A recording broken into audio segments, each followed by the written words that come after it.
Welcome back to the VST channel. Stay here, guys. Today I have something different. It's not a phone. As you can see, it looks rather more like a handheld game console, and in fact this is the Miyoo Mini Plus. This unit has been sent to me by Geekbuying. Thank you so much, guys. So now I'm going to unbox it and of course give you my honest review about this unit. So what do we have here, guys? We have a 3.5-inch laminated screen, guys. That is an IPS screen, and hopefully it's going to be a beautiful screen. Hence, I already play with this. I know it's a very good one. This 3.5 IPS screen supports resolution up to 640 by 480, which is quite okay. It runs Linux, guys.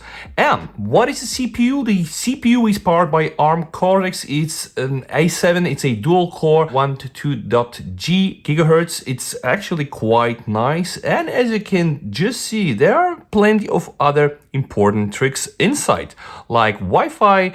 And well, okay, let's just keep some of this for the full review, which is going to be right now, guys. So without any further ado, I'm going to unbox it so that we are able to see first what we have in the box. So well, that's the Chinese thing, guys. You can just see here MIUI Linux games. So not only do we have Linux, but we have also something very important that is often missing in most of these Chinese devices, guys. A very nice written English instruction without a lot of actually spelling errors. And I know about this, guys, because I already played with it to just prepare myself. So we have here some very nice outlet, also description. Everything is in plain English, guys. How you can use your device, how you're able also to install games, even update your firmware with some screenshots showing off the interface. And believe it or not, guys, it is a very well written instruction without spelling errors. And of course it also comes with Chinese at the back. So this of course is something very good. Here we have the unit itself. I'm just gonna place it here before going inside the full uncovery. I want to show you we do have also a charging cable, and pay attention, guys. This is here USB-C, which is actually quite nice because whenever you bring this beauty with you, you can just plug it in and use some of your standard chargers. We do also have screen protectors, guys, imagine, and also of course the wet wipes to apply it. And there's something else capturing my attention. What the hell is this? Apparently it's a USB dongle, but at the back, guys, we have a slot for what is long forgotten, but it's a micro SD card. Apparently, take off the card from the unit, put the card here, and just, yeah, you know what you can do with this, load some new games if you want. And ta-da! I'm gonna give you the full overview.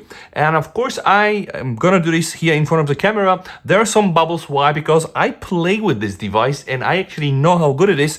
But now, for your viewing pleasure, guys, brand new, wow! And for the first time, absolutely presented with this beautiful device. So we can just see, guys, this is the device in my hand, and I can tell it's really a small device, although the screen is not so small. For comparison purposes, guys, I'm gonna put my Samsung Galaxy S23 Ultra phone next to it, which is rather a big phone. So imagine this really fits perfectly in your palm. Now let's just try to review it. What do we have here, guys? So we have apparently a D-pad button. We have another button. Right now we don't know what its button is. We have a select and a start button because it's well written here. And we do also have these 4 buttons, which is weird, but it's A, B, and then, guys, Y and X. I guess that's X, just the phone is a bit weird.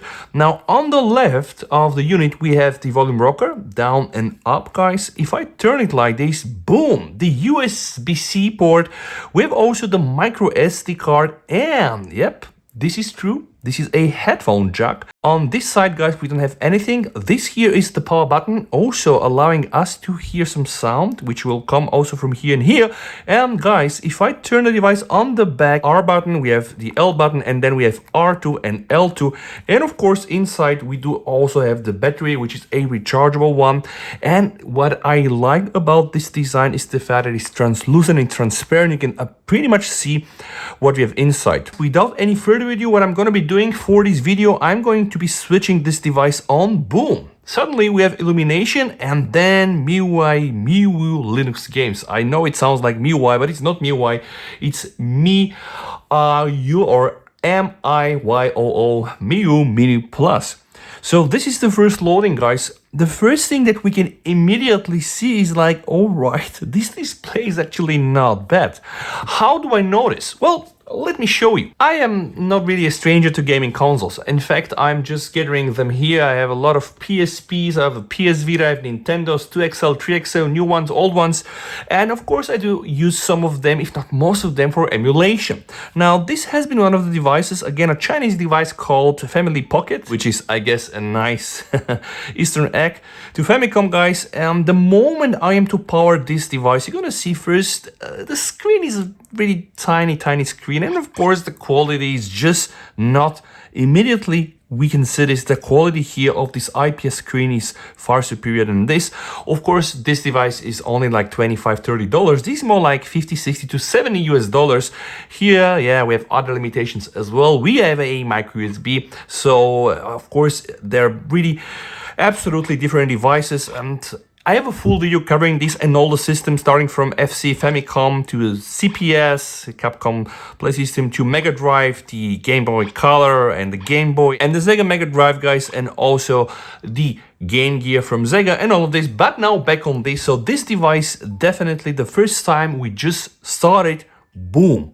What I can tell you, screen is nice. This is what we have in the menu, guys. So we have recents. If I go inside recents, of course, you're gonna see all the games that I played, right? Then we have favorites. You can select some of this game to be favorites. Then you have games. Oh my God, this is gonna be probably the best of this review. I'm gonna be testing games from all of these emulators. Then we have a standalone link or folder to RetroArch, which is quite interesting by itself, presenting you with unlimited options to further play emulation games. And then we have something called apps, which is really weird because there are a bunch of things there that are in Chinese, but we can also see RetroArch and etc. And for this review, guys, I want to start with the setting. Why? Because I want to show to you how powerful this device is. It really feels like you're operating something built on a Raspberry. In fact, I don't really know what the main board is. I only know that they're using the ARM Cortex A7, but it feels really very easy to navigate. So things that are important, guys. You can regulate the brightness, right? You have Wi-Fi, aftermarket firmware or ROMs, allowing you to even use more than what you have originally. Something very important. You can change the illumination, the hue, the saturation, and the contrast. And you have keys map, guys, allowing you really to somehow generate globally map these keys button. But the main star of this device is apparently the ability to emulate a lot of platforms, a lot of generation of consoles, guys. FC stands for Famicom. This is the NES, the Nintendo Entertainment System. This is legendary, and of course, it's #1. All right, the first game has been loaded, and as you can see, guys, also the bezels have been loaded. Now, I'm just seeing some strange flickering, and I just hope this is gonna be on this game. Something interesting, guys, when I hold the left button and I press, guys, going right or left, I'm able to change the shaders, and this is really incredible. You can just see I'm able to just achieve so many different configurations. Let me immediately jump to SFC or the Super Famicom, where we have things like the Mortal Kombat. And this, guys, is the SNES, the Super Nintendo Entertainment System, and as you can see here, guys, no problem with the emulation. We don't have this annoying flickering, and oh my God, is this Guru? Yes, it is. Now, of course, we only have a D-pad, so we don't have an analog stick. One might think that this is problematic, and I can tell you it is. If you want to do things like this, right, where you have to jump, it's not going to be so intuitive, but still we can do this. And of course, Kano wins, so wow. The emulation of Mortal Kombat is just awesome. I'm going to return back to the Game Boy. Let's start with something classic here. Donkey Kong. And we also have these very nice bezels, guys. By the way, the sound is a bit distorted. We see also we have a better indication that really appears on the original GBA, but for some reason I think the resolution is just not showing this off. There is some flickering with this game. I'm not 100% sure if this can be somehow optimized. I love this screen. This really looks better. You know, usually I'm using the PS Vita. PS Vita is very nice for emulation. Yep. But I can tell you, it really works fine with what we see here on the screen. But I'm really very bad at this game. It's time for the Game Boy Advanced. And we have here this flickering again. I'm 100% sure that we can very easily overcome this. I am gonna try to disable the overlay and just try to restart the game to see what is gonna happen. Right now, as you can just see, it is absolutely better, right? So if you are to disable here the overlays, guys, you will probably get a better and stable performance. Again, with the air button, you are able to fast forward. Okay, wow, okay, now this is absolutely perfect right now, guys, okay? So we managed to confirm that disabling the overlays will just get you a better performance. PlayStation 1, let's just see what we can do. PlayStation 1, oh my god, I cannot believe that this thing can run PlayStation 1, but you know what, guys, I'm going to directly start it and test it with Tekken 2. This display is really very good, guys. I cannot believe the quality of the display, and just look at the viewing angles. All right, this is not perhaps a nice illustration, but maybe from here you can just see it, guys. Alright, so look at those viewing angles. Oh, and what can I tell you? Yep, here we have a PlayStation game, and yeah, it's of course there's some frame drops and probably frame skips, but the emulation is not that bad, I can tell you. Imagine, guys, it's 2023 and you are playing Sony PlayStation 1 game on a handheld device. I get easily thrilled by things like this. Well, if you like me are thrilled by things like this, guys, you might as well want to sub for the channel so that we can share this passion together. Usually those devices always like kind of struggle with the controls, which means that sometimes you are tapping it, it's not responsive enough, or let's say you tap it once, it will go twice. So what I can tell you about the Miyoo Mini Plus, guys, it seems that the device really has some nice controls. They're very accurate, right? And also, I would say, quite responsive and also very tactile. Yeah. And the fact that you have these shoulder buttons and the back, the trigger buttons, is also quite amazing. And I'm bidding the hell out of this lady. Oh, you see I was even able to do the Hadouken, guys. This is the one problem when playing arcade games like this, that you don't have here like a joystick, right, to just play it. So you have to be a bit more creative, and using the D-pad has some limitations, but the games are working. So far we covered Nintendo with the Game Boy, the Game Boy Advance, also a bit of a Sega Mega Drive, guys, and the FC or the NES, and now it's time for Sega MS or the Master System. This brings memories. I'm just impressed by the colors. This looks very organic, and I'm dead. We do also have the WSC or the WonderSwan emulator, guys, which is a 5th generation handheld console that was produced by Bandai, I think 2000, 2001, something like this. So not very popular, but it's here, and yep, let's just try to test. This one I think is in Japanese, so yep.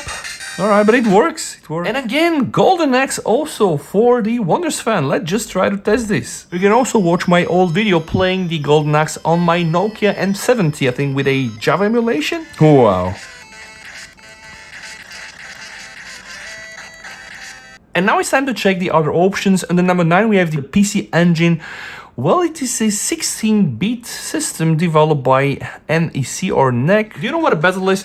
It is all these presets loaded here that will help you to get visually very close to what it used to be like years ago. And by the way, yeah, the flickering is here again. If you want to add a game as a favorite, guys, you just need to click the menu button here and just boom.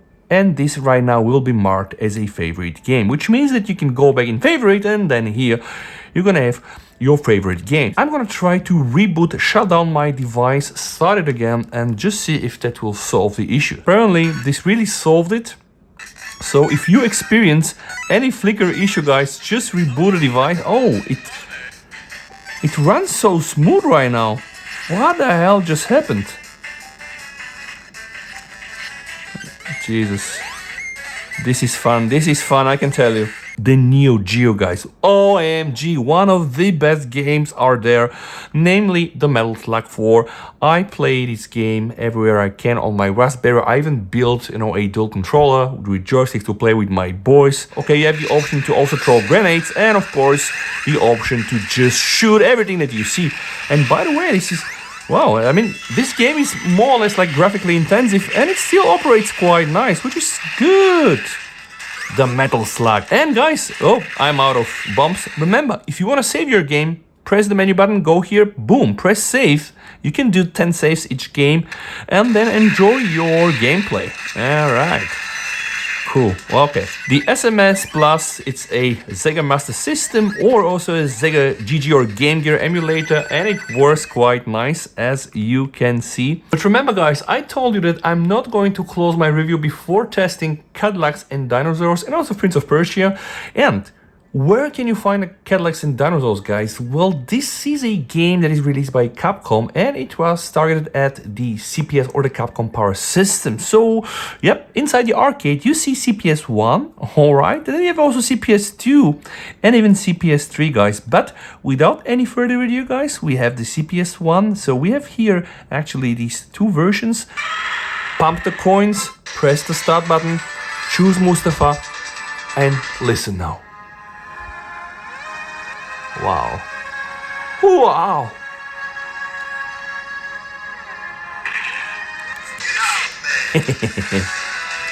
Never gets old. This is the punch, guys. Alright. And you can also, of course, just hold it twice and then you'll be able to also jump. And also, guys, you should be able to do, yep, it's a bit hard if you don't have a joystick. And guys, pressing both will get you this. You see what I can do? Cadillacs and Dinosaurs. And guys, now, last but not least, the Prince of Persia. Let's find it. Shadow and the Flame. This is the Prince of Persia 2, yes. And that's the Sega version, not the best one. I think the best one really is the DOS one. Ta-da! Oh, wait. Okay. Alright. This will now conclude my testing, guys. There are so many things that can be said about the Miyoo Mini Plus device, but if you are into retro gaming without compromising on the quality, specifically getting this screen, which is very nice, and also this performance required to play games from different console generations, well, this here is a really good candidate. So now, guys, before you close this video, go like it, share with your friends if you're into retro gaming, and sub for the channel. VST over and bye.